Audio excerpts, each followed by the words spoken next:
Olá, tudo bem? Estamos de volta com Esporte na Rede Especial e eu trago hoje aqui para falar sobre esporte, claro, sobre principalmente Mano Menezes.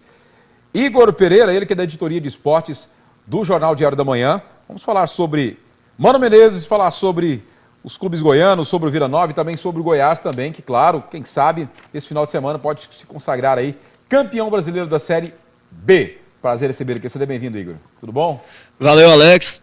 Valeu, muito obrigado ao DMTV, também aos telespectadores que estão aí acompanhando. Bom, Mano Menezes demitido. Surpresa?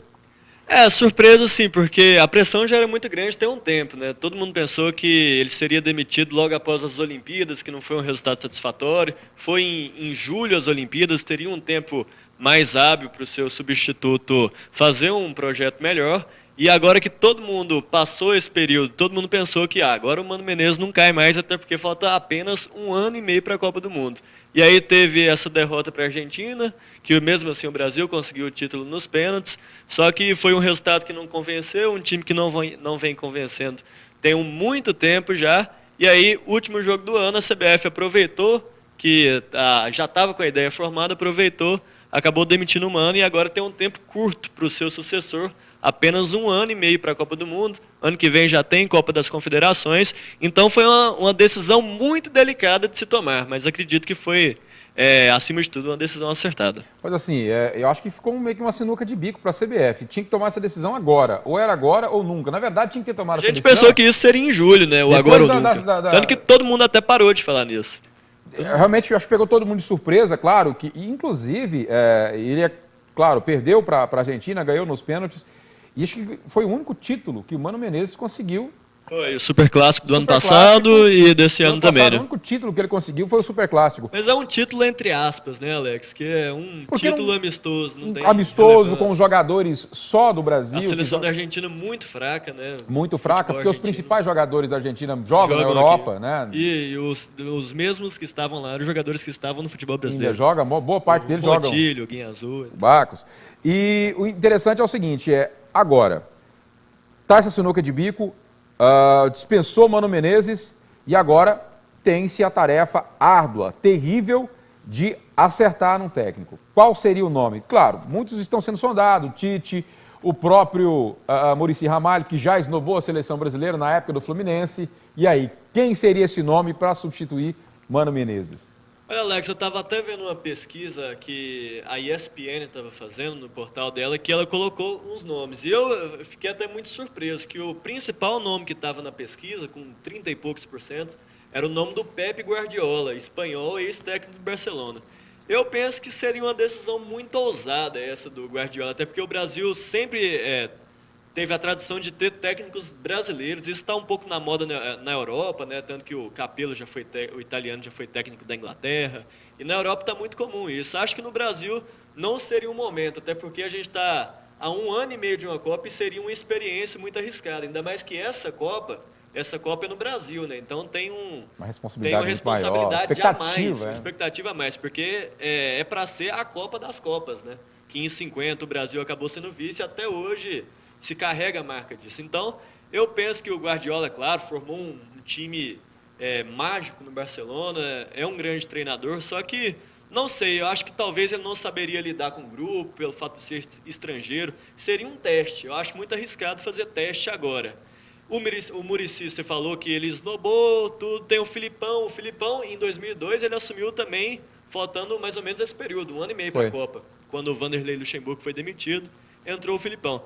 Mas eu não sei, eu ainda iria com o Muricy. Tem problema com a CBF, mas a CBF também acho que o problema maior deles, acho que era com o Ricardo Teixeira. Se bem que o Ricardo Teixeira ainda continua, vamos dizer assim, de uma certa forma, sendo o senhor da CBF. Mas pelo menos agindo por trás. Agindo por trás. Eu acredito que ele continua agindo por trás. Mas eu acho que o problema maior, o desafeto maior dele era o Ricardo Teixeira, né? Porque ele disse não no Fluminense, na época ele estava muito bem no Fluminense, enfim, ele acabou... A questão financeira também, né? Não chegou a um acerto financeiro, o Fluminense acabou oferecendo mais, a CBF achou que não compensava. E estava numa época ainda um pouco distante vamos dizer assim, foi logo depois do término da Copa do Mundo, enfim, estava no começo de todo um processo pós-Dunga. Inclusive, fazendo essa comparação do Dunga e Mano Menezes, muito se criticou, porque o Dunga era um cara muito sisudo. Mas o Dunga, ele só não ganhou a Copa do Mundo. Foi. Antes ele ganhou tudo, né? Ganhou Copa das tudo. Confederações, Copa América. Muito relativo, né, Alex? É a questão mais de... Eu penso que a questão do treinador na seleção é a questão do trabalho inteiro. Então, ele ganhou tudo, chegou na Copa do Mundo, foi massacrado por todo mundo. E mesmo ele tendo ganhado tudo, ele já era muito criticado antes, né? Então é complicado. O cargo de treinador é muito difícil. Eu acredito que, tecnicamente, Muricy seria o melhor nome. Foi o treinador dessa década aqui no Brasil, ganhou 3 campeonatos pelo São Paulo. Ganhou Libertadores agora com o Santos. E já não está tão satisfeito assim no Santos, porque o Santos não oferece material humano tão bom assim. Sabe fazer o Neymar render, né?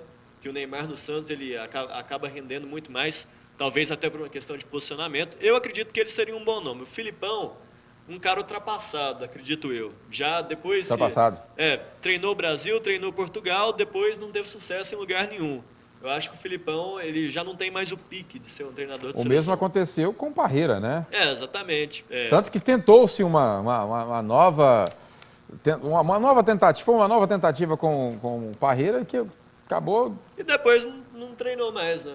Praticamente aposentado. Então, treinou na África do Sul, mas não teve êxito também em lugar nenhum.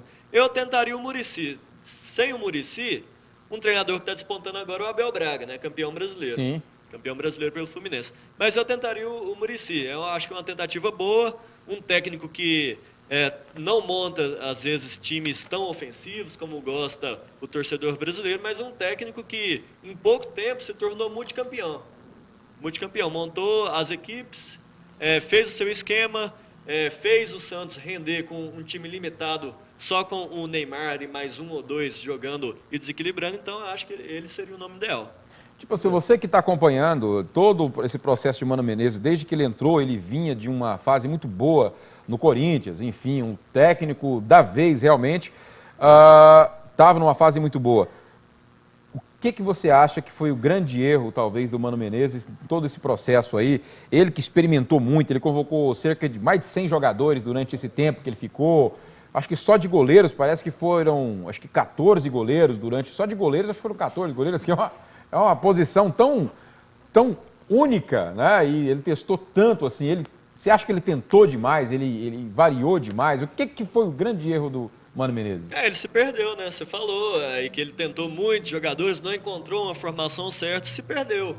Ele se perdeu no comando que você, quando é técnico de um time, as suas opções são limitadas, né? Você pede para o diretor de futebol, tem interesse de contratar tal jogador, nem sempre é possível. Agora, quando você é técnico de uma seleção brasileira... Esse problema você não tem. Você tem à disposição de qualquer jogador. Mas aí acaba se tornando um problema também, né? Porque você tem muitas opções, um país que não é, por exemplo, como... vamos pegar um exemplo aqui, Inglaterra, um país pequeno. Onde você tem jogadores que despontam. O número de bons jogadores é pequeno. É mais limitado. Então, a seleção está praticamente definida. Você vai peneirar um pouco ali. Agora, uma seleção brasileira, um país que é continental, tem muitos jogadores, um país com tradição e qualidade no futebol, a sua peneira tem que ser muito maior, né? E talvez com os buracos ali mais curtinhos para você peneirar mais. Ele acabou se perdendo, não formou uma seleção, falta apenas 1 ano e meio para a Copa do Mundo, enquanto... Na maioria dos países potências do futebol, na Europa e até mesmo na Argentina, o 11 da Argentina, todo mundo ali, os argentinos já estão dominando. Aqui no Brasil a gente não tem um time formado. Mas eu acredito que, até mesmo por esse material humano bom, eu acho que o sucessor com a bagagem de experiência maior, pode ser o Muricy, quem sabe até Filipão, eu acho que seria uma vantagem e pode dar certo. Mas o Mano acabou se perdendo ali, e isso foi nítido agora, inclusive nas últimas convocações, que ele inventou muito. Né? Criou demais, inventou demais, acabou se perdendo, enfim. Bom, é o seguinte, a gente vai para um breve intervalo comercial, a gente volta no segundo bloco e último bloco para falar um pouco sobre o Campeonato Brasileiro, para falar sobre o Vila Nova e sobre o Goiás e também sobre a seleção do Campeonato Brasileiro do Brasileirão 2012. Tchau, tchau, a gente volta daqui a pouquinho.